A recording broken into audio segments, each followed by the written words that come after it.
The world's genius. Right now, all eyes are on the Gulf of Mexico as Hurricane Helene is expected to hit Florida later this week. But how do hurricanes like Helene form? And what makes them intensify so quickly?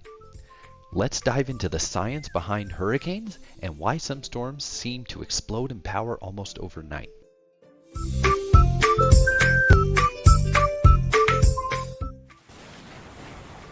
So what exactly is a hurricane? Hurricanes are massive tropical cyclones that form over warm ocean waters. They're fueled by moist air and warm water. And the warmer the water, the more powerful the storm can become. Right now, Hurricane Helene is feeding off the record high sea surface temperatures in the Gulf of Mexico, which act like hurricane fuel, but it didn't start out this way. Hurricanes begin as clusters of thunderstorms over warm ocean waters. Typically in the tropics, these clusters can start spinning as they interact with low-pressure systems which allow warm, moist air to rise. As the air rises, it cools and condenses, releasing heat energy. This process creates a feedback loop that pulls even more warm air from the ocean surface, causing the storm to grow. Eventually, these storms start rotating due to the Coriolis effect, which is what gives hurricanes their signature spin. But not all tropical storms become hurricanes, and not all hurricanes become major hurricanes. What makes a storm like Helene intensify so rapidly? This brings us to a key term: rapid intensification. This happens when a storm's winds increase by at least 35 miles per hour in a 24-hour period. Right now, Helene is moving over extremely warm waters, part of what's called a loop current, with temperatures so high they're basically untapped energy for the storm. It's like throwing gasoline on a fire. Another factor in rapid intensification is what's happening above the storm. Hurricanes need the right upper level winds, known as wind shear, to spread out the rising air and let the storm grow. In the case of Helene, those winds are calm, allowing the storm to organize itself and strengthen quickly. But there's more. Hurricanes are also shaped like atmospheric conditions. Right now, an approaching low pressure system is helping to pull Helene northward toward Florida. This low pressure system is doing something critical. It's helping vent the storm.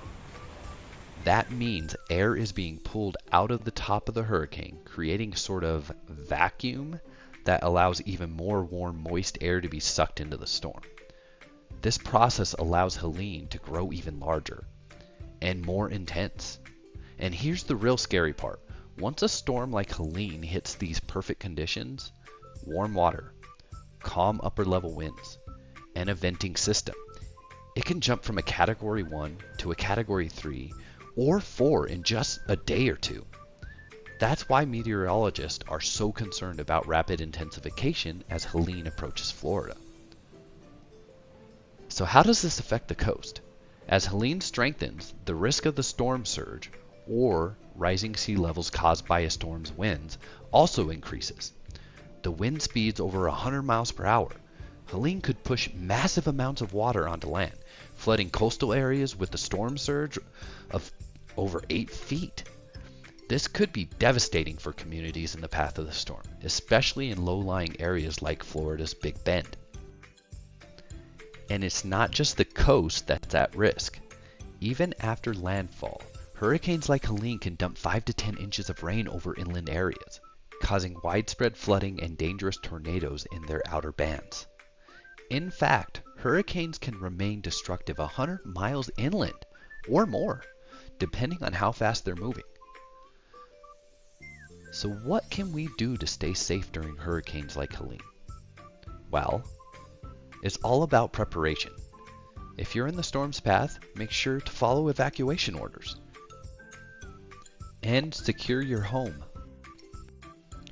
Bring in any outdoor furniture or loose items that could become projectiles in high winds. And always have an emergency kit ready with food, water, and medical supplies. Remember, even if you're not on the coast, hurricanes can still impact you with heavy rains, wind, and flooding.